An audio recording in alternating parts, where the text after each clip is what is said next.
Bonjour à tous, ravi de vous retrouver dans Smart Job, votre rendez-vous emploi RH. C'est tous les jours du lundi au vendredi, débat, analyse, expertise et vos rubriques habituelles évidemment. Bien dans son job aujourd'hui, le match du siècle. Vous en avez entendu parler, c'est aider les jeunes à dessiner leur avenir professionnel et pas seulement. On va parler aussi d'environnement et d'écologie. On en parlera avec Manon Chevalier, responsable de développement justement du match du siècle. Ça se passe partout en France, organisé par Ticket for Change. Elle est notre invitée. Le livre de Smart Job, quelques images de la BD pour se moquer un petit peu, beaucoup même d'ailleurs, du monde de l'entreprise. On parlera de cette BD en 2 volumes. Chief Bullshit Officer, son auteur sera avec nous. Fix, François-Xavier Cheneva, il est auteur et dessinateur. Et puis le cercle RH, c'est le cercle des experts. Comme chaque semaine, on parlera bien du patronat du MEDEF qui a rencontré Elisabeth Borne avec un sujet central, la situation des seniors. On reparlera des négos salariales, elles démarrent dans la fonction publique et c'est pas simple. Et puis on parlera du top 10 des emplois, 3 millions d'emplois et recrutement cette année. On fera le point avec nos experts. Et pour terminer, fenêtre sur l'emploi, les tensions RH dans le secteur bancaire. Bah oui, c'est un métier qui n'attire plus. On en parlera avec Barbara Ralu, elle est vice-présidente transformation et nouveau management chez CGI Business Consulting. Voilà le programme. Tout de suite, c'est bien dans son job.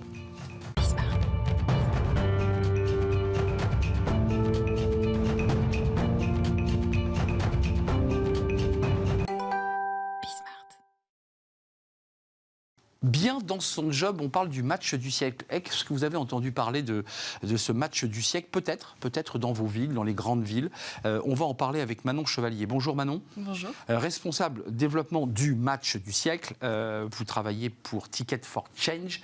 On va parler de ces initiatives qui est un vrai travail territorial. Ça ne se passe pas qu'à Paris. D'abord, un petit mot, juste un mot sur vous d'ailleurs, parce que vous êtes une des responsables de cette structure.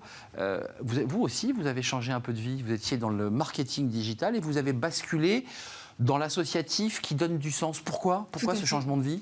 Eh bien, tout simplement pour une question de recherche de sens, finalement. J'avais envie aussi de me dire que mon travail servait à quelque chose pour le monde qui nous entoure et la société aussi. Aujourd'hui, on fait face à une certaine urgence écologique et sociale et moi, je ne me voyais plus ne pas avoir ce sens-là et pas cet impact-là au travers de mon travail. Ticket for Change, créé en 2014, une association avec l'événement match du siècle. Oui. L'esprit, c'est quoi ? C'est quoi de faire de tous ces citoyens et ces salariés des militants ? Alors, pas tout à fait des militants. Je vais un peu loin ? Ouais, peut-être un peu plus loin. En réalité, donc, Ticket for Change, effectivement, donc, c'est né il y a 10 ans, dans l'objectif de pouvoir, si vous voulez, aider et accompagner toutes les personnes qui veulent avoir de l'impact au travers de leur travail, quel qu'il soit. Aujourd'hui, on accompagne à la fois des entrepreneurs à monter leurs projets à impact, au travers, ça peut être des entreprises, des associations, des organisations, mais on accompagne également les entreprises, les collaborateurs, les dirigeants à changer les choses de l'intérieur, donc à transformer un petit peu l'impact que les entreprises actuelles veulent avoir sur le monde, mais également aider les salariés à s'engager par leur travail, à postuler et donc être engagés dans des structures à impact. Votre postulat, c'est de dire que tout le monde peut changer à sa manière, à son niveau, le monde et l'environnement, parce qu'on n'a jamais autant parlé d'environnement, de réchauffement climatique, de dérèglement. 3000 personnes sensibilisées, dont 1000 étudiants. Et ça va se passer dans combien de villes ? Plus de 20 villes en France ? Oui, pour le match du siècle, c'est exactement ça. La semaine prochaine, nous lançons donc la Semaine du siècle, qui est un événement inédit en France. Et c'est la première édition qu'on lançait avec le match du siècle, parce que ça fait tout juste 1 an aujourd'hui que le match du siècle existe. Et donc notre objectif, c'est ça, c'est de réunir donc 1000 citoyens un peu partout en France, donc dans 20 villes et villages de France, avec cet objectif de créer un mouvement collectif finalement pour retrouver l'espoir, retrouver de l'envie d'agir et de construire un monde beaucoup plus durable pour demain. Ça ressemble, et ce n'est pas la même chose, à la fresque du climat. Oui. Il y a ce petit côté-là, on réunit des citoyens, parfois ce sont des béotiens, ils n'y connaissent rien. On les accompagne, j'imagine qu'on les encadre, on les forme, on les éclaire, puis ensuite ils construisent quelque chose ? Exactement. En fait, la fresque du climat est là vraiment pour la partie sensibilisation, donc apprentissage sur les causes, les conséquences des effets climatiques et sur l'environnement finalement. Nous, on vient plutôt se placer sur la partie passage à l'action, donc une fois qu'on sait... Concrètement, comment est-ce que moi, à mon échelle, en tant qu'individu, je peux agir, quels sont mes leviers d'action, sur quoi est-ce que j'ai envie de... à quoi est-ce que j'ai envie de participer finalement dans la construction d'un monde plus désirable. Vous avez déjà une expérience, un recul d'1 an. Vous allez le refaire pour mobiliser un peu plus. Qu'est-ce qui ressort dans les actions concrètes? J'imagine que les personnes qui écoutent les ateliers et qui participent se disent « mais moi, comment je peux faire ?» Qu'est-ce qu'ils peuvent faire? Énormément de choses. En réalité, ça va vraiment dépendre de la situation et un petit peu aussi la personnalité des différents individus. L'objectif, c'est que nous, on leur dise pas, voilà, vous pouvez faire ceci, cela. Ça vient vraiment d'eux-mêmes, de leur propre expérience. Exactement, c'est ça. Et donc, ça va être, ils vont pouvoir agir finalement à la fois dans leur vie personnelle, mais aussi dans leur vie professionnelle. Et donc, peut-être parfois se réorienter finalement vers des métiers dits à impact, et donc avoir une carrière à impact, ou bien simplement s'engager au travers du bénévolat dans une association au niveau local ou s'engager au sein de son établissement scolaire si on est étudiant par exemple. Donc il y a quand même l'idée de faire sortir le citoyen, le salarié du petit cocon parfois un peu confortable et de lui dire c'est un peu ça, bouge quoi, fais quelque chose. En réalité, la plupart des personnes qui viennent vivre le match du siècle sont quand même des personnes déjà, on va dire, à peu près engagées ou en tout cas convaincues qu'il faut faire quelque chose pour le monde qui nous entoure. Donc on les chamboule pas non plus énormément, mais en tout cas il y a vraiment cette partie créer de l'énergie, de l'enthousiasme pour agir, et donc là il y a un vrai déclic qui peut se faire grâce à cet atelier par exemple. Du 30 mai au 4 juin 2023, on ne peut pas citer toutes les villes, mais il y a évidemment toutes les grandes villes de France. Et j'ai vu qu'il y avait un match en ligne avec un objectif de 200 participants. C'est quoi un match en ligne? Alors, c'est exactement le même atelier, donc le match du siècle. On a voulu proposer avec l'un de nos partenaires qui s'appelle On est prêt, un format en ligne, tout simplement pour permettre aux personnes qui ne peuvent pas se déplacer dans les villes ou pour qui ça ne colle pas, ils ne se trouvent pas géographiquement proches d'une ville ou d'une session, de pouvoir quand même vivre cette expérience-là. Et donc, il y aura cette formule en ligne qui aura lieu donc jeudi prochain, et où effectivement on espère avoir à peu près 200 personnes en ligne. Avant de nous quitter, on a démarré l'entretien avec vous sur votre changement de vie. Vous êtes jeune, vous êtes dit, je ne trouve pas de sens forcément dans ce que j'ai. Je vais partir chez Ticket for Change. Vous vous y retrouvez, vous, dans votre vie personnelle? Parce que c'est un enjeu, on en parle beaucoup, de cette fameuse génération Z, de cette nouvelle génération. Vous avez trouvé un sens à votre vie à travers cette action? Oui, complètement. En fait, en réalité, moi, ce qui m'anime personnellement, c'est de pouvoir justement accompagner un maximum de personnes à retrouver du sens et à faire en sorte qu'elles puissent être à la fois épanouies, à trouver du sens, à avoir de l'impact, et que finalement, que tout ce monde-là ait un sens finalement, et qu'on aille vers du mieux par rapport à tous les enjeux écologiques, sociaux auxquels on fait face aujourd'hui. Allez donc regarder le site Ticket for Change, parce qu'il y a les villes, il y a les horaires, il y a les lieux, il y a tout. Et ça, c'est organisé par Manon. Les étudiants, les citoyens et les entrepreneurs. Tout à fait. Parce qu'il y a aussi les entreprises. Pour le coup, le format là qu'on va proposer pour la semaine du siècle, c'est vraiment le format grand public. Aujourd'hui, ce format-là, il existe aussi dans l'enseignement supérieur, mais aussi en entreprise, pour justement permettre aussi aux collaborateurs de se réunir autour d'une vision, de construire une vision peut-être aussi de l'impact qu'ils ont envie d'avoir au travers de leur entreprise d'ici 2050, et mettre en place des projets au sein de ces entreprises-là pour faire changer les choses. Merci Manon Chevalier pour cet enthousiasme. Responsable développement du match du siècle. Allez sur le site Ticket for Change, je l'ai bien dit. Exactement. C'était un plaisir de vous accueillir. Merci à vous. Une BD, tiens, dans le livre de Smart Job, vous allez voir, son auteur est avec nous, il s'appelle Fix. On se marre bien, on se moque un petit peu de la vie en entreprise. Oui, rions un peu, c'est le livre de Smart Job. Le livre de Smart Job, rions un peu avec une BD, c'est poilant, Chief Bullshit Officer 2.0, c'est le tome 2, et vous avez probablement lu le premier. Si vous n'avez pas lu, lisez les deux, Chief Bullshit Officer chez Dianetto, les deux chez Dianetto, et j'accueille Fix. Alors Fix, ça c'est votre nom de dessinateur, François-Xavier Cheneva. Bonjour. On est très heureux de vous accueillir. Merci. Qu'est-ce qu'on se marre en lisant votre BD? D'abord, quand on lit, et évidemment, il faut l'acheter, je ne vais pas tout spoiler, on se dit quand même, Fix, il n'a pas été que dessinateur. Non, pas du tout. Moi, ça fait 10 ans que je suis dessinateur à temps plein, mais j'ai passé auparavant une 12aine d'années dans un cabinet de conseil, en organisation et dans une start-up également. Ça se voit. Oui, ça se voit un petit peu. Le dessinateur, c'est quelqu'un qui est plutôt silencieux et qui observe. C'est très dur d'interviewer un dessinateur, parce qu'en général, il parle avec le dessin. Il y a quand même des scènes de vie que vous avez forcément vécues, parce que dans le tome 1, la couve, c'est un type en calbute dans un bazar sans nom, c'est le Covid.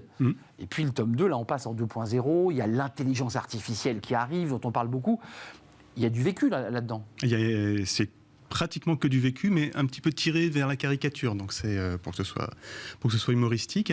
Effectivement, le tome 1, il est né pendant le Covid, et donc c'était le moment où tout le monde se mettait au télétravail, et c'était une nouvelle réalité qui s'imposait à beaucoup de gens.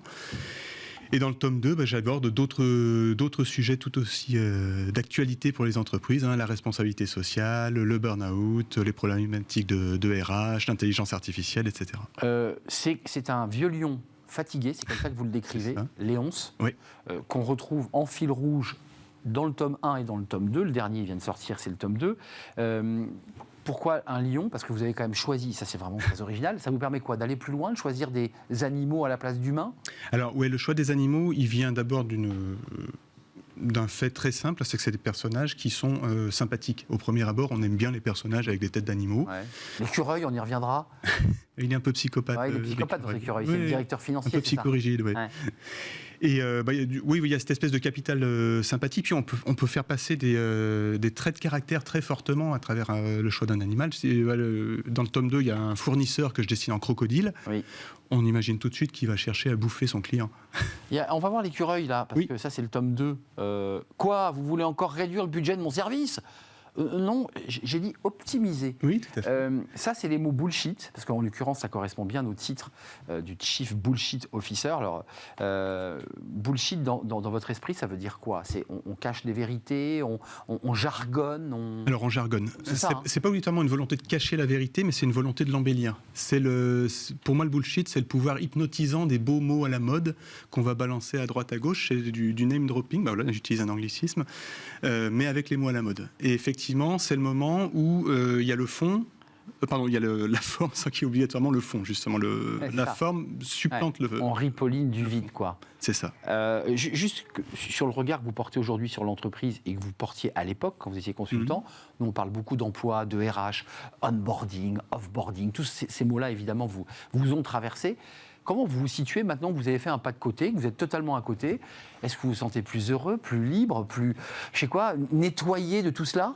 Alors, je pense qu'il y a un grand sentiment de liberté, effectivement, puisque j'ai choisi de partir sur ma voie, en pionnier à la conquête de l'Ouest, en quelque sorte. Mais il y a toujours aussi beaucoup de sympathie, d'empathie pour ce monde que j'ai bien connu. Moi, j'ai été manager, j'ai été managé, j'ai fait des entretiens, j'ai fait des entretiens qui sont mal passés aussi. Enfin, voilà, j'ai conduit des centaines de réunions. Enfin, c'est quelque chose, voilà, c'est ma culture, c'est de là que je viens, je le renie pas. On a un autre dessin, celui-ci. Est-ce que vous pouvez nous commenter ? Parce que là, on touche à quelque chose d'intéressant. On parlera de l'IA pour terminer, mais là, on est dans une espèce de génération Z où le manager se retrouve face à des gens, globalement, où c'est la rencontre d'un Indien d'Amérique avec un papou, quoi. Alors là, sur le dessin, effectivement, c'est Sandy qui est la geek de l'équipe, qui est...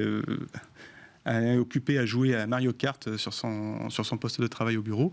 Et donc Léonce qui arrive et qui se demande ce qui se passe. Parce que là, Léonce, en fait, ce que vous nous dites dans le dessin quand même, c'est Léonce, il ne sait pas trop si elle travaille, s'il doit rentrer dans son travail ou si elle glandouille. Parce qu'elle est experte sur son sujet, et c'est un sujet un peu techno, lui, il n'y comprend rien. Il n'en sait rien, et quand elle lui explique « mais non, je ne suis pas en train de jouer, j'ai simplement rendu mon boulot un peu plus user-friendly, et elle lui retourne la tête. Agréable, elle le balade complètement. Est-ce qu'il vous est arrivé peut-être d'avoir quelqu'un en face de vous qui globalement vous embrouille ? Sans doute, mais je ne m'en suis pas aperçu. Vous n'en êtes pas aperçu, d'accord. Même 12 ans après, vous ne dites pas « tiens, lui, il a essayé de m'embrouiller ». Je passe pas mon temps à ressasser, heureusement. Un mot quand même sur l'IA, parce que c'est le sujet qui est en train de monter. On nous dit que ça remplace les managers, les RH vont disparaître, il n'y aura plus d'avocats, d'experts comptables. Vous le faites rentrer, l'IA, vous. Le dessinateur que vous êtes, là aussi, pas de côté. Vous dites attention, danger, il faut l'apprivoiser, il faut jouer avec. Comment vous le regardez, vous ? Alors, j'ai fait quelques dessins sur l'IA, alors que je représente de manière très bête finalement, sous la forme d'une espèce de robot qui se balade, qui transforme tous les employés en plantes en pot, en plantes vertes. Donc il y avait derrière il y a un peu cette peur de l'IA qui arrive dans le monde du travail. Pour ma part, j'ai l'impression que ça va être de toute façon quelque chose qui va se mettre en place dans tous les métiers à peu près. Il y en a certains qui vont être très fortement chamboulés, d'autres moins. J'ai l'impression qu'il faut apprendre à s'en servir, tout simplement. Il faut apprendre à s'en servir. Il y avait un petit dessin sur le tome 1, on ne l'a pas sélectionné, mais je trouvais très très marrant, c'est ce salarié il y a innovation d'un côté, Oui. et puis de l'autre côté, Comme d'hab. Et en fait, le salarié, les mains dans les poches, il repart un peu dépité, il va vers comme d'hab. Oui. Je trouve que ce dessin, il dit tellement de choses. Parce que la pente est plus douce, elle va dans ce sens-là. Exactement. Et pourtant, on ne nous a jamais autant parlé d'innovation et de oui. transformation du monde. Ça, c'est bullshit aussi. C'est pas bullshit, il y a une volonté d'aller dans ce sens-là, mais la tout pente le nous vent emmène dans qu'on remue autour, oui. Lisez Chief Bullshit Officer, vous allez passer du bon temps, les personnages sont truculents, alors ils sont sympathiques d'apparence, mais c'est vrai que certains sont un peu branques, avec des typologies de personnages assez incroyables, le glandeur, celui qui est à fond, Sandy, la geek, et puis évidemment Léon, ce vieux lion, qui dans le 1, je vous le montre quand même, était en couve, en train de faire une visio en calbute, dans un bazar incommensurable, comme on l'a pu le vivre, avec derrière, en plan derrière, pour montrer qu'il est intelligent, Kant, Proust et Hegel. Ça fait toujours chic sur une visio. Merci François-Xavier Cheneva d'être venu nous rendre visite. L'éditeur Diathéno. Je ne voulais pas écorcher le nom de votre éditeur. C'était un vrai plaisir de vous accueillir. On marque une courte pause. On revient à l'actualité. Ça va intéresser évidemment Fix. Peut-être qu'il croquera un jour nos émissions. Je ne sais pas. Actualité, les experts de Smart Job avec le patronat, donc le MEDEF qui a rencontré Elisabeth Borne. On va s'intéresser au début des négociations dans la fonction publique assez complexes pour le ministre Stanislas Guerini. Et puis on parlera du top 10 des métiers en tension, en forte tension, avec des métiers classiques, traditionnels. On y reviendra. C'est les experts de Smart Job, c'est juste après la pause.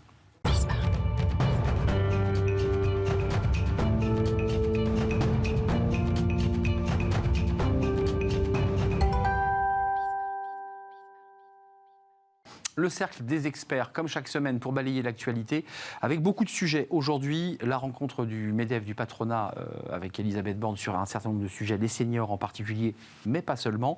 On parlera du début des négociations dans la fonction publique. Ça, c'est Stanislas Guerini qui va se pencher sur le sujet. C'est un peu compliqué, on y reviendra. Et le top 10 des métiers, ça c'est Pôle emploi qui le publie, avec des métiers souvent en tension et des métiers souvent pénibles. On en parlera. Mes invités sont là. Olivia Copin, ravie de vous accueillir. Ravi. Vous êtes fondatrice de Juste Business, ni victime ni bourreau. Ça, c'est votre association, c'est bien cela ?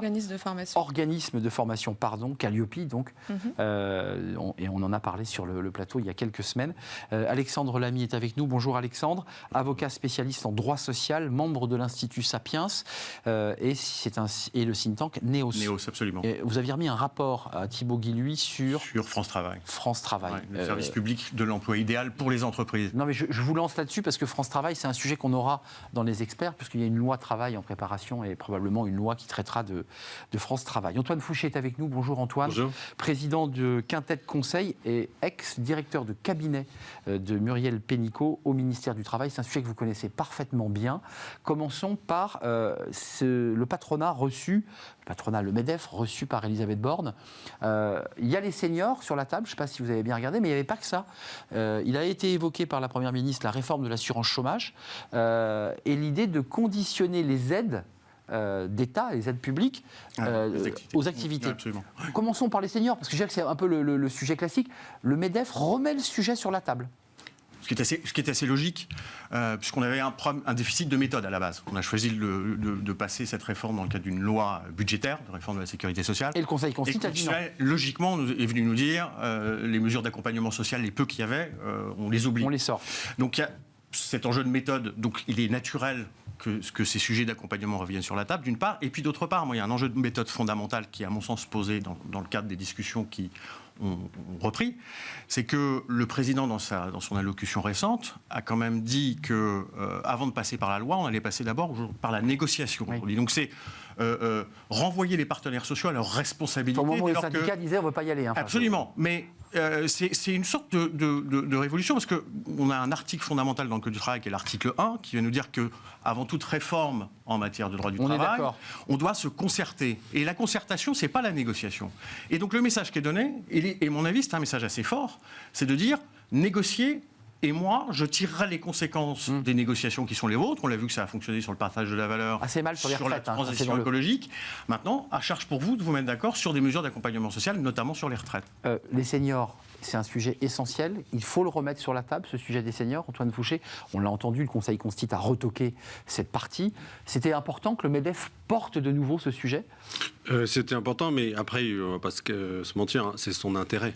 Parce que ce qui se passe sur le marché du travail, c'est que pour la première fois depuis 30 ans, la population active n'augmente pas, oui. Donc n'augmente plus et n'augmentera plus. Et la démographie, c'est pas comme l'économie, c'est vraiment robuste, c'est vraiment prévisible et fiable. Et donc, on le sait. Et donc, le MEDEF cherche des sources de main-d'œuvre, et il fait son job. Hein, il cherche des réserves de main-d'œuvre là où il y en a. Et quand on fait du benchmark international, on sait que il y en a pas sur les 25-49. On est au même niveau que l'Allemagne, et voilà. Là où il y en a, c'est sur les plus de 50. Et en fait, sur les plus de 55-60, et un peu sur les moins de 25, même si avec le triplement du nombre d'apprentis en 3 ans, on a moins de marge. Donc c'est là, il faut travailler sur l'emploi des seniors. C'est la seule manière, avec l'immigration, d'augmenter la population active en France. Olivia, vous pouvez répondre sur les seniors, mais juste un mot, parce qu'il faut qu'on parle de la fonction publique. Ça, c'est un sujet très important. Mais l'idée d'assujettir les aides publiques à des contreparties, c'est-à-dire que c'est porté par un certain nombre d'élus de gauche notamment qui disent quand on aide une entreprise, il faut des contreparties, création d'emplois, que l'entreprise reste en France. Qu'est-ce que vous en pensez ? Alors oui, sur la question, ça renvoie à la question de l'attractivité des seniors et on se retrouve un petit peu dans la même situation par rapport à l'attractivité des femmes à des postes de dirigeantes. On a dû passer par des règles, par contraindre les entreprises pour que les mentalités changent. Et par rapport aux seniors, on arrive un petit peu à cette impasse, c'est-à-dire qu'on n'a plus le temps en fait pour changer les mentalités. Il faut mettre des choses en place pour rendre évidemment ces profils plus attractifs. Après, je pense que c'est vraiment un sujet aussi qui touche vraiment une grande partie de l'opinion publique. On a vu avec les retraite que justement la fin de carrière est devenue un enjeu aussi pour beaucoup de Français, puisqu'on va travailler plus longtemps, on ne veut pas travailler de manière plus précaire, parce qu'on a vu aussi dans les débats, le MEDEF a aussi parlé éventuellement de que c'est les profils des seniors, le problème c'est que leur salaire était très élevé, encore heureux, c'est-à-dire ça pose la question pourquoi ils sont très élevés, parce que c'est des profils très riches en expérience et donc du coup est cher, mais ce qui est de la valeur, on est dans le capitalisme, ce qui a de la valeur, c'est-à-dire à partir du moment où on remet en cause le prix du senior, on met en cause aussi derrière l'expertise, la compétence qu'il peut avoir. Donc peut-être commencer effectivement par contraindre, mais ce qu'il faut surtout, c'est changer un peu de mindset sur le fait qu'aujourd'hui on est senior quand même en France à partir de 40 ans. Ouais, 45, vous êtes dur. Alors, chez les femmes un peu plus tôt. Parce que là on est tous, on est cuits là, sur le plateau. Chez les femmes peut-être un peu plus tôt à 40 ans, mais en tout cas il y a vraiment un enjeu sur le fait que c'est toute une partie de la population qui ne doit pas être mise au placard. Juste un mot, Antoine, Alexandre Lamy, Antoine Fouché, on assujettit les aides, on les conditionne ces aides ou pas ? Parce que c'est un sujet qui date, vous avez un petit peu de retour et de culture politique, ça fait longtemps que cette question est liée. Quand François Hollande avait lancé le pacte de compétitivité, tous ces sujets étaient sur la table déjà. On les assujettit ou pas ? On donne de l'argent comme ça, quitus à l'entreprise, où on lui dit « Ok, on vous aide, mais en échange, il faut faire des efforts. » C'est un dispositif auquel on est habitué. Beaucoup d'aides. Alors là, on parle d'une exonération de cotisation sur l'emploi de certains seniors. Donc c'est un dispositif auquel on est habitué et qui a montré ses preuves. Maintenant, les dispositifs d'allègement de charges, je ne suis pas certain, moi, à titre personnel, que ce soit la bonne réponse. Non, mais c'est le donnant, moi. Parce que c'est ça la question qui est posée, c'est on vous aide, on vous allège des charges, on s'organise, on allège des cotisations sur des salaires, mais en échange, vous faites un certain nombre de règles. Et je précise que dans le même temps, Elisabeth Borne a reçu le patronat, elle a lancé le grand plan de transformation énergétique, il faut transformer la planète, il faut trouver des milliards d'euros en plus. Excusez-moi. Mais le principe du donnant-donnant, en soi, il fait sens, et puis il est pratiqué dans plein de pays, et on pourrait avoir ça, par exemple, sur les aides à la localisation, c'est-à-dire on vous aide à vous implanter en France, à développer un business en France, en échange vous restez au moins 5 ans, 10 ans. Voilà. Je pense que sur les allègements de charges, ça n'a pas de sens, parce que c'est pas une aide. C'est la compensation du fait qu'on finance notre modèle de protection sociale sur les salaires, et qu'en faisant ça, on crée du chômage. Et donc, le pire chose qui puisse arriver, ça serait que les boîtes ne respectent pas, que les soi-disant aides soient supprimées, parce que ce qui se passerait, c'est qu'on verrait une augmentation en flèche du chômage. Donc, oui, sur le principe de donnant-donnant, pas sur les allègements, parce que les allègements, même si c'est la compensation du fait que, encore une fois, on finance notre modèle de protection sociale. Au lieu de le faire sur l'impôt, on est le pays qui le finançons le plus sur le travail. Donc on pénalise le travail, et on peut pas dire à la fois il y a des problèmes de pouvoir d'achat et taxer encore plus le travail, parce qu'à la fin, les entreprises s'ajustent. Et donc,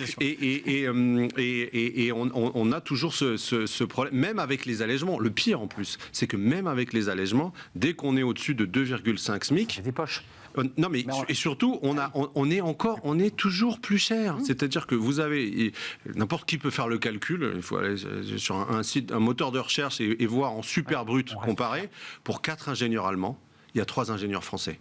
C'est impossible donc de se vous battre nous avec dites ça. En creux que notre niveau de charge, même lorsqu'on fait des allègements, reste encore trop élevé. Au-dessus de 2,5 SMIC, c'est factuel. Chacun peut dire c'est pas grave. On peut dire c'est pas grave ou c'est grave. C'est un fait. Mais on peut pas contester le fait que ça existe. Vous lancez pas un débat politique, vous affirmez effectivement factuellement que notre niveau de charge, 45,3% de prélèvement que patronal, il faut rajouter 22% de charge salariale. Plus l'IR. Juste sur cette question, je le redis, Elisabeth Borne a lancé cette feuille de route qui est pas rien quand même, de transformation. Et elle dit, ça ne sera pas sur le travail, ça sera les entreprises qui paieront. Vous avez entendu Olivia Copin, donc elle entend un peu le message que vous avez sur le plateau. On ne peut pas aller chercher sur le travail, on ira chercher sur les entreprises. Et le MEDEF dit, attention, nous aussi, on a compressé nos marges, on a fait des efforts, on a augmenté les salaires. Qu'est-ce que vous en pensez ? C'est aux entreprises, finalement, de porter l'effort de la transformation énergétique et écologique, pour être plus large ? En tout cas, aujourd'hui, on est dans un climat social qui fait que les salariés ne sont pas prêts à le porter. Donc, je pense qu'il y a aussi une stratégie de com, des éléments de langage bien travaillés. Ensuite, c'est tout l'enjeu sur la place de l'entreprise. Est-ce qu'elle doit accompagner la transition écologique ? Oui. Est-ce qu'elle doit accompagner la transformation du marché du travail ? Et la financer, d'ailleurs. Et la financer. Et donc, on est quand même sur un sujet qui touche une majorité des gens.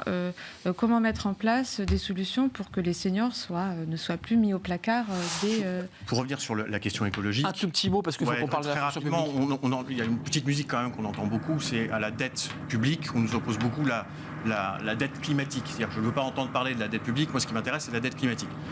Ce qui est une hérésie en soi, parce que pour répondre à la dette climatique, on a besoin d'investissements lourds. Moi, le constat que je fais, en revanche, s'agissant des efforts des entreprises, certaines le font. On est encore au balbutiement de la prise en compte par les entreprises de leurs impacts environnementaux et climatiques. Quand on regarde les négociations des accords GEPP, et c'est aujourd'hui un thème obligatoire, on reste vague, on reste dans les grands attendus de principe, et on n'est pas encore dans le plan d'action concret. Ou du gadget. Et voilà. Ou du gadget. On y vient, mais doucement. Antoine Fouché, la fonction publique. On a beaucoup parlé dans le privé des négociations NAO. Alors, les choses se sont plus ou moins bien passées. Le MEDEF dit d'ailleurs, vous avez vu, il n'y a pas eu de problème et de grève sur les salaires, sur les augmentations de salaire. C'est ce que dit Geoffroy Roux de Bézieux, qui va quitter le MEDEF. Et ce qui est vrai. Ce qui est vrai. Sur la fonction publique, Stanislas Guerini, c'est compliqué parce que lui aussi, il a des fonctionnaires qui lui disent « Mais nous, attendez, on perd du pouvoir d'achat. Il faut nous augmenter. » Et lui répond « Oui, d'accord, mais on va revoir l'ensemble de la grille d'évolution de carrière. On va toucher aux aides annexes sur les aides familiales. » Qu'est-ce qu'on fait avec la fonction publique ? Parce que là, la fonction publique dit qu'il faut nous augmenter au moins de 10%. Mais Stanislas Guerini, il ne les a pas dans sa poche, ces 10%. C'est épouvantablement difficile, la fonction publique, parce qu'il y a un passif. Il y a un passif où on a gelé le point de la fonction publique pendant des années. Donc il y a eu une perte de pouvoir d'achat factuellement, même si l'inflation était beaucoup moins forte. Là, ils ont augmenté de 3,2 alors que l'inflation était de 6. Donc il y a eu quand même l'année dernière de la perte. Et ils risquent d'avoir de la perte cette année. Par ailleurs, il y a un besoin de revalorisation salariale parce que quiconque a travaillé et dans le public et dans le privé sait qu'on travaille moins pour gagner plus dans le privé. Ça, vous mettez les pieds dans le plat quand même. Donc, on travaille moins pour gagner plus dans le privé. Je parle d'expérience. Et à tous les niveaux, de catégorie C à catégorie A+. Travailler en cabinet, c'est... Non, mais même dans l'administration centrale, un sous-directeur dans l'administration centrale, il travaille 70-80 heures par semaine. Sinon, il ne peut pas faire son job. par semaine. Donc, et il prend ses 5 semaines de congé, pas plus, voilà, etc. Donc, non, il y a ça. Donc, il y a besoin de revalorisation salariale. Et par ailleurs, il faut faire des économies. C'est ce qu'a dit Isabelle Borne. Et le problème, c'est que les 4 sont vrais. Et après, alors, un autre pied dans le plat, là où je trouve que ça ne dépend pas que de Stanislas Guerini, ça dépend de l'ensemble du gouvernement, mais la seule manière de s'en sortir, c'est de simplifier le millefeuille territorial, parce que c'est le seul endroit où on peut faire des économies intelligentes, c'est-à-dire dépenser moins pour servir mieux, pour avoir un meilleur service public. Parce que quand il y en a 3 ou 4 instances qui s'occupent de la même chose, ça ne marche pas. Ça ne marche pas. Et là, on vous retire les mots de la bouche. Non, mais oui, on revient aux basiques fondamentaux. Mais c'est difficile à faire politiquement. C'est extrêmement dur. Il faut un courage politique. Mais c'est la seule manière de le faire. Mais là, pas dans le contexte social qu'évoquait Olivier Copin. C'est pas possible. Mais Antoine, mettez en parallèle le public et le privé. On sait que dans le privé, l'augmentation des salaires, elle est conditionnée à l'augmentation de la productivité. Exactement. Et pour augmenter la productivité, on se réorganise. Et effectivement, un des piliers... Mais on réduit le mammouth un peu. Oui, on réorganise. Le millefeuille territorial, c'est la faculté de créer un nombre de doublons incalculable. Donc ne serait-ce que d'agir sur ce levier-là, oui, on a des leviers. Voilà, il n'y a qu'à Faucon, parce que ça fait 20 ans qu'on en parle. Mais les agents en souffrent en plus. Mais clairement, parce qu'ils se tirent, ils se tirent pas les uns sur les autres, mais ils font la même chose, donc c'est redondant, donc ils ont l'impression de ne pas être efficaces, donc de ne pas bien faire leur boulot. Burn-out, donc perte de sens. Exactement. Donc ils compensent. C'est aussi pour ça qu'on travaille beaucoup plus dans la fonction publique, parce qu'il faut compenser la désorganisation. Alors que parce que c'est conditionné au gain de productivité dans le privé, c'est moins désorganisé, sauf dans certaines grandes boîtes où c'est un peu le bazar. Mais sinon, quand même, c'est plus efficace. L'organisation du travail est plus efficace. Donc il y a vraiment quelque chose à faire. Il n'y a que, entre guillemets, les syndicats à prendre de front. Mais les agents soutiendraient. Vous avez bien raison. Il n'y a que les syndicats à prendre de front, parce que déjà certains en plus, la CGT, FO sont vent debout et exigent évidemment, dans un contexte où ils avaient évoqué qu'il n'y aurait plus de négo. Mais on s'aperçoit à travers notre émission qu'en fait les négociations ont pris sur plein de sujets, et notamment sur celle-ci. Vous en pensez quoi, Olivia Copin, du casse-tête face auquel est confronté Stanislas Guerini? Parce qu'il a bien compris qu'il fallait augmenter, et que la ministre, au même moment, la première ministre, dit qu'il faut serrer la vis dans tous les ministères. C'est intenable pour lui. Oui, c'est un peu ce qui vient d'être dit. C'est vrai que c'est un casse-tête qui est assez compliqué, surtout qu'on n'est pas dans la même temporalité. C'est-à-dire, effectivement, je pense qu'on est tous d'accord pour dire qu'il faut transformer, il faut vraiment structurellement cette fonction publique. Mais ça, on est sur un temps long, on est sur des décennies. Or, aujourd'hui... Et du courage politique. Et du courage politique, et puis aussi une continuité politique, c'est-à-dire que ça ne change pas d'un quinquennat à un autre. Et puis là, pour le coup, on est dans un temps court, c'est-à-dire qu'aujourd'hui, la grande sociale, elle est présente, la fonction publique, elle entend elle souffre. Et puis du coup, ça a un impact aussi sur la qualité des services rendus. On est en plein dans l'actualité dramatique des hôpitaux, des hôpitaux notamment, l'école, où du coup on est sur des piliers de la démocratie, et c'est là du coup il n'y a plus d'argent, et donc on s'asphyxie. Donc il faut trouver une solution maintenant, sachant que la solution, la vraie solution, elle est pérenne et elle va prendre du temps, et c'est très compliqué à top 10 des emplois. Je voulais juste préciser que dans ce budget militaire, j'ai vu ça, 413 milliards pour le budget, Sébastien Lecornu porte ce ministère, 30 milliards consacrés exclusivement à l'inflation. Donc c'est-à-dire qu'il y a 30 milliards qui partent pour compenser et revaloriser le rattrapage de l'inflation. Oui, c'est Antoine, l'indice a été relevé, mais pas suffisamment. Top 10 des métiers, ça c'est intéressant, parce que on se dit, après tout, c'était un peu un marronnier, mais c'est important de le traiter, parce que quand on regarde la liste des métiers, on se dit, mais en fait, c'est des métiers où il y a 3 millions d'emplois à pourvoir, donc c'est colossal, vous l'évoquiez Antoine, mais dans les métiers, serveurs, aides-apprentis, employés polyvalents, agriculteurs, ouvriers agricoles, ceux qui vont ramasser les fruits, les aides-soignantes et aides-soignants, ouvriers non qualifiés, viticulteurs, arboriculteurs, salariés cueilleurs, agents d'entretien, donc le ménage, et aide à domicile. Les métiers les plus pénibles qu'aujourd'hui, les personnes à Pôle emploi ne veulent même pas faire. Mais c'est pas surprenant. C'est terrible. On retrouve les mêmes métiers, ça fait plusieurs mois. C'est un marronnier, les mêmes métiers qui reviennent. En revanche, ce qui est intéressant à reprendre cette liste et de découvrir que ce sont les mêmes métiers dont on parle, c'est que ça renvoie au fait qu'aujourd'hui, on est vraiment, je pense, à un point de bascule. En lien avec le fait qu'on hérite des métiers qui sont liés à une économie servicielle. On a fait le choix, il y a plusieurs décennies, de l'économie servicielle aux dépens de l'industrie. Ce sont des métiers liés à l'économie de service. Les Français veulent être en terrasse, mais personne ne veut les servir. C'est un peu ça l'idée. Donc c'est terrible. Donc à un moment, il va falloir clairement poser le choix sur la table en disant soit vous prenez ces métiers, soit vous faites l'effort de la formation et on va vous accompagner pour le faire. Donc on renvoie à l'effort fondamental qui doit être fait plus encore, même si beaucoup a été fait.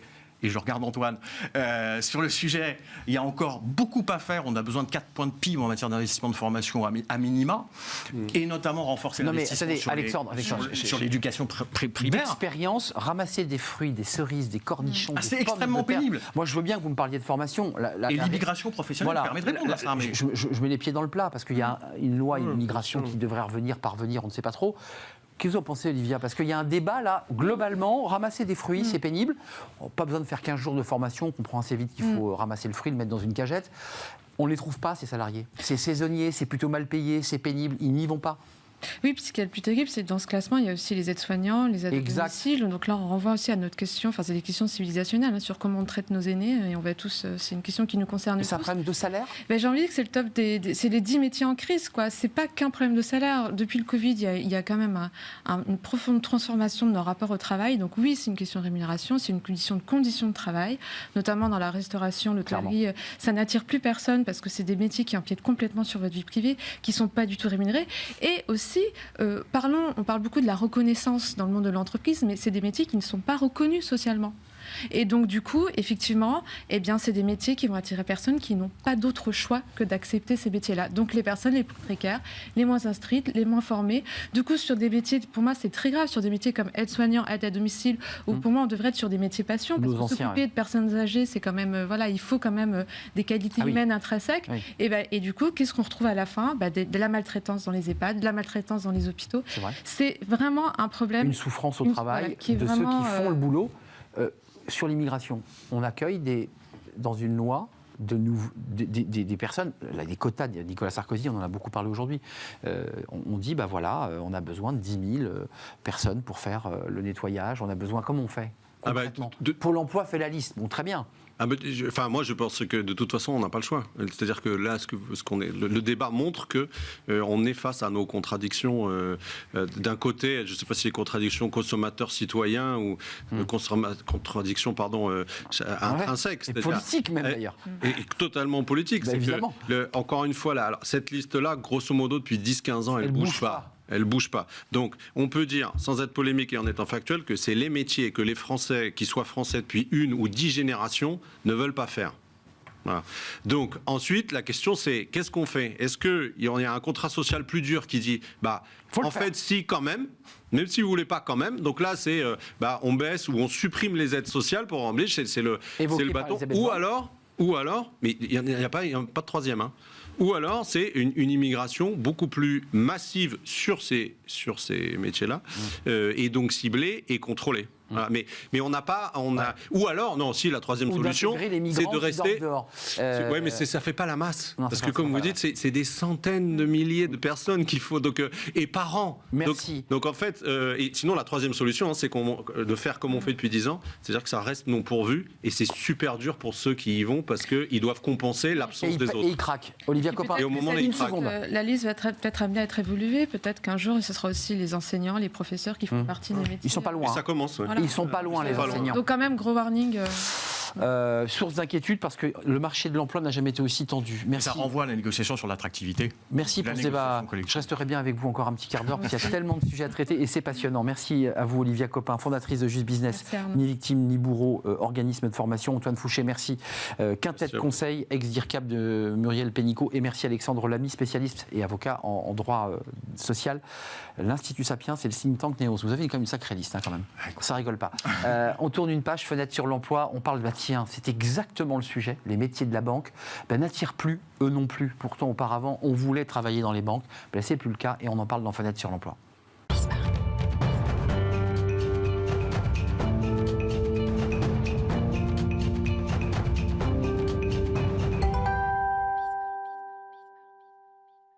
Fenêtre sur l'emploi pour parler des métiers de la banque, pour rester finalement dans l'esprit de ce top 10 des métiers.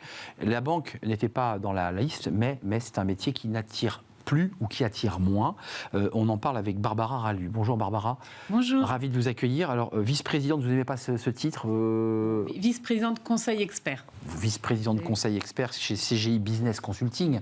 Jusque-là, tout va bien. Quand même, c'est intéressant dans votre parcours, grand parcours dans la banque. à l'intérieur d'une banque. Puis là, aujourd'hui, vous faites du conseil. Qu'est-ce qui se passe ? Quel est votre regard sur ce désamour des candidats pour la banque ? Alors en fait, c'est une bonne question. Ça s'inscrit dans un contexte plus général. Le marché du travail est tendu. Donc en fait, il y a beaucoup de secteurs qui ont du mal à tirer. La banque n'échappe pas à ça. Et la banque doit aussi retravailler sur son attractivité aussi vis-à-vis des candidats. Il y a évidemment le débat du sourcing et puis il y a la réalité des collaborateurs parce que vous les rencontrez, parce que vous allez les accompagner. Il y a ceux qui sont au contact du public et qui, on peut le dire, vivent parfois des souffrances. Et puis il y a tout le back-office. Quels sont ceux qui sont le plus en difficulté au sein des banques ? C'est compliqué. Après, on a vraiment des difficultés quand même sur la partie conseiller clientèle, sur la partie réseau. Parce qu'ils ont aussi moins de flexibilité. On a vu post-pandémie qu'il y a une nouvelle organisation des modes de travail, plus de flexibilité, le travail hybride avec du télétravail, du présentiel. Et c'est vrai que c'est plus facile et ça a été plus rapide, entre guillemets, à développer dans les fonctions sièges, dans les services centraux. C'est ça. En agence, c'est plus compliqué parce qu'il faut toujours qu'il y ait quelqu'un face au client. Il y a des horaires. Du coup, il y a moins de flexibilité. Or, ça fait partie des attentes des candidats. Donc, il y a un petit peu aussi de découragement dans le réseau qui peut être lié à ces sujets-là. Le secteur bancaire a perdu en 10 ans 10% de ses collaborateurs et on a 72% des salariés du secteur de la banque, source Upslide, qui envisagent de quitter le secteur. Et ils disent pour éviter le burn-out. Enfin, on a atteint quand même un niveau très élevé de tension. Mais il y a une vraie charge de travail parce qu'il y a eu aussi une réduction qui était liée à des exigences, on va dire, d'efficacité opérationnelle, Même. De pouvoir travailler mieux. Il y a eu le développement du digital qui fait qu'on a pu aussi automatiser certaines tâches à moindre valeur ajoutée. Mais c'est vrai que du coup, il y a vraiment des sujets de charge de travail et qu'il faut aussi donner des perspectives aux collaborateurs par rapport à ces sujets-là. Sur les RH, parce que ça c'est un sujet évidemment sur lequel vous travaillez, il faut repenser quoi ? Même la façon dont on ouvre une agence, parce que de l'autre côté, vous avez des directions qui disent mais il faut aussi ouvrir plus largement sur des horaires plus larges, parce que les gens ne peuvent pas arriver à 17h pour déposer leur chèque. Tout ça, en fait, disrupte le modèle bancaire. Mais voilà, il faut revoir le modèle bancaire, il faut revoir vraiment l'équilibre aussi entre ce qui est digitalisé, parce qu'on encourage beaucoup le self-care, comme dans tous les secteurs. Les applis. Voilà, on va faire ces opérations courantes soi-même, mais le rôle du conseiller, en fait, on voit bien que malgré le succès des banques en ligne, il y a beaucoup de Français qui veulent encore avoir un conseiller dédié, parce qu'il y a vraiment ce rôle de conseil. Donc on a vraiment cette tendance à faire monter les conseillers sur un vrai rôle de conseil, et tout ce qui est opération quotidienne, on le fait tout seul sur une appli. Parce qu'il y a un vrai sujet à traiter d'ailleurs dans nos débats de Smart Job sur les enjeux du secteur bancaire qui est vraiment à la fois en transformation. Qu'est-ce qu'on doit faire en priorité en quelques mots ? Qu'est-ce que les RH doivent faire ? Sourcer différemment, aller plus vite dans le recrutement, être plus moderne dans le recrutement ? Je pense qu'il y a vraiment des possibilités d'être, voilà, comme vous dites, plus moderne, aller plus vite, faciliter, utiliser tous les outils, s'appuyer aussi sur les nouvelles tendances, parce qu'on veut aussi, quand on va attirer les jeunes générations, les candidats qui arrivent sur le marché du travail, c'est la vidéo qui marche, c'est pas forcément LinkedIn, ça va être les TikTok, TikTok, c'est vrai. Et le média vidéo, parce qu'il faut aussi que le candidat se projette. Donc si on fait une présentation vidéo, si on fait des témoignages, c'est quelque chose qui est très important et qui se fait de toute façon déjà de plus en plus. Non, mais vous avez raison. C'est des témoignages collaborateurs pour qu'ils puissent se projeter, et puis peut-être donner de la visibilité sur la diversité des métiers, parce qu'en fait, la banque, c'est pas que le guichet, voilà, mais pas évidemment. Que conseiller. Il y a plein de métiers, il y a une grande richesse, et pour attirer notamment sur les métiers du digital, les métiers, tout ce qui est dans les DSI où il y a une vraie pénurie, comme dans tous les secteurs, la banque ne fait pas exception. Il faut vraiment pouvoir expliquer tout ce qui peut être fait dans la banque. Vous reviendrez nous en parler dans un débat, parce que c'est important d'essayer de comprendre le modèle et sa transformation, et comment justement accompagner le secteur bancaire pour donner envie de pousser la porte d'une banque et y travailler. Merci à vous, Barbara Ralu, d'être venue sur le plateau, vice-présidente, consultante. Conseil expert. Conseil expert. Non, mais j'ai essayé le complet. CGI Business Consulting. Merci à vous. L'émission est terminée. Merci à toute l'équipe. Merci à Ulysse à la réalisation. Merci à Alexis au son. Merci à l'équipe de programmation, Nicolas Juchat et Alexis. J'ai essayé d'accélérer pour ne pas être trop en retard. Je vous remercie évidemment pour votre fidélité et l'intérêt que vous portez à nos programmes. Je vous dis à demain. Bye bye.